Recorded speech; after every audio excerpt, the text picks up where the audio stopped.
বিশাল যে কেমনে এই গরিবের গুলিয়ে খালি সি বিচ বা নীলাদ্রি চর লগে এই জুনিয়র কুয়াকাটা কেমনে যাইবেন সেইটাই আজকের এই ভিডিওতে দেখামু। রাইতে রুমে বইয়ে দেখতেছিলাম COUPLE ব্লগ। মায়া ইয়ে কইতেছে তুই এডি দেহস কে? কই মা মুইও এডি করবো, মোর একটা বিয়ে দিয়ে দাও। তারপর মায় কয় কে মোর ঠেয়া পড়ছে? মুই ইয়ে হুন্নে দিলাম কান দে। মোর কান্দন হুন্নে মোর মায় কইতেছে আচ্ছা তোরে দিমু, তুই যদি 7 সমুদ্র 13 নদী পার করে মোর লগে একটু পানি লই যাইতে পারুস।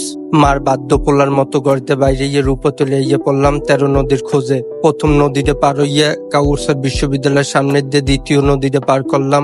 এইখানে আবার আইয়ে দেই রাস্তার মাঝখানে দুইটা খাম্বা, একজন আর একজনের জড়াই দুইটা দাঁড়াই রয়েছে। আম্মেগো যদি কপাল খারাপ হয় হলে এই খাম্বার লগে দুইটা কপাল পাশাইয়ে বাড়ি দেবেন, দেখবেন কপাল লাল হয়ে গেছে। এরপরে এখানে বাকেরগঞ্জ আইয়ে পড়লাম। বাকেরগঞ্জ আইয়া গুগল মামারে জিগাইতেছি মামা কোন দিক যাবো? মামা উঠতে কইলো তোরে মুই কে কম, মোর কি ঠেয়া পড়ছে?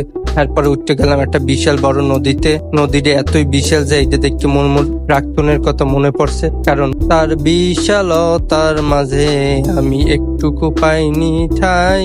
এই হিন্দে বেরোয়ার সময় দেই প্রাক্তনের এক্স কইতেছে আর বিশালতায় ঘুরছেন না, এখন টাহা দেন। মানে কি ভাই, বিশালতায় ঘুরছি দিয়ে কি টাহা দেওয়া লাগবে? এই হোনার পরে পটুয়াখালী পার করে পরবর্তী নদীর খোঁজে চলে গেলাম। বড় ছোট মাঝে সাইজে এক বা একাধিক নদী পার করে এখন যেমন সমুদ্রের খোঁজে। রাস্তার মাঝখানে একটা গেট করে থুইছে, মনে হইতেছে মুই এখন মোর শ্বশুর বাড়ি যাইতেছি। মোর হালিগুলো এই জায়গায় একটা দড়ি লইয়ে দাঁড়াইবে, তারপর মুই ওই দড়িটা কাটতে মুই মোর হোর বাড়ি ঢুকমু। ছোটবেলায় দেখতাম কি স্যারেরা রাইতে আর বললগে ঝগড়া করতো আর সকালে ক্লাস আইয়ে হেইতাজ মো ঘুরপে দেখাইতো। ঠিক এমনই করে হারা রাত সূর্য মামা মামির লগে ঝগড়া করছে, এখন সকালবেলা হেইতাজ গুলো মো ঘুরপে দেখাইতেছে। হালার কি যে গরমটা পড়ছে। এই বেড়ায় মোরে ডাইকে কইতেছে ভাই একটা কবিতা কমু, যত গতি তত ক্ষতি, ঘরে আমার বউ জ্বালাইয়ে রাখছে বাতি। মানে হ্যাঁ যে একটা হাঙ্গা করছে এটা মোরে বুঝাইতে চাইতেছে। কতক্ষণ পরে হ্যার বউ ফোন দিছে, ফোন দিয়ে কইতেছে তুমি আমারে ভালোবাসো কি বাসো না? তারপর হে কইতেছে আরে বেডি তোরে যদি ভালো নাই বাসতাম বিয়ে কেন করলাম? বেড়া কইয়েই কান্দে দিছে। তারপর মুই নিজেরে নিজে কইলাম বিয়েই কি সকল সুখের মূল? এখন আমতলির দিয়ে বাম দিকে খাড়া টান দিলে ডাইন দিকে পাই যাবেন এই সাইনবোর্ডটা। এই হিন্দে আবার সোজা খাড়া টান দিলে পাইয়ে যাবেন এক বা একাধিক সমুদ্র। নিচের দিকে খাড়া টান দিয়ে ডাইনে না যাই যাবেন বামে। বামে গেলে পাইবেন একটা তাপ বিদ্যুৎ কেন্দ্র, যেখানে একটা সুঙ্গর দিয়ে ধুমা ওঠে। এখন এই সুঙ্গটার দিয়ে ধুমা কে ওঠে? একজনের দ্বারা জিগিলাম কইলাম ভাই সুঙ্গর দিয়ে ধুমা কে ওঠে? ওই ডইল যাইয়ে বিদ্যুৎ কেন্দ্রের স্মোকিং জোন। সবাই নিচে বইয়ে সিগারেট খায় আর উপর দিয়ে ধুমা বাইরে। এরপর আইয়ে পড়বেন এই রোমের একটা রাস্তা, যে রাস্তাটা আমার মনের মতো ভাঙ্গাচুরা।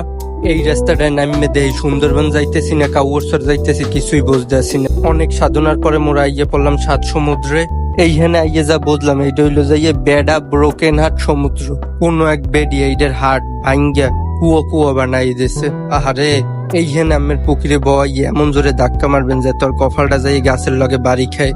কোমর খোদা, এখানে নদীর মাঝখানে একটা গাছ আর একটা গাছ রে সুম্ম দিয়ে দাঁড়াই রইছে। বেড়া এইখানে আষ্টার পুকুরে লইয়া সমুদ্র বিলাস করতে আছে। এরপরে চলে এলাম কুয়াকাটার ছোট ভাই জুনিয়র কুয়াকাটায়। এখানে আগে দেখতেছি সবাই ফুটবল খেলতেছে। এখানে যেমন একটা বল রে সবাই খেলতেছে, এমনি ভার্সিটিতে সবাই মোর জীবনটা লইয়ে খেলে। আবার খেলা শেষে এখানে আবার চকলেট দিছে। ভার্সিটিও এমন খেলা শেষে মোর একটা সিজি দেবে। যাই হোক, সূর্যোদয় দেখতে দেখতে আজকের ভিডিও অবধি। বিদায় বন্ধুরা।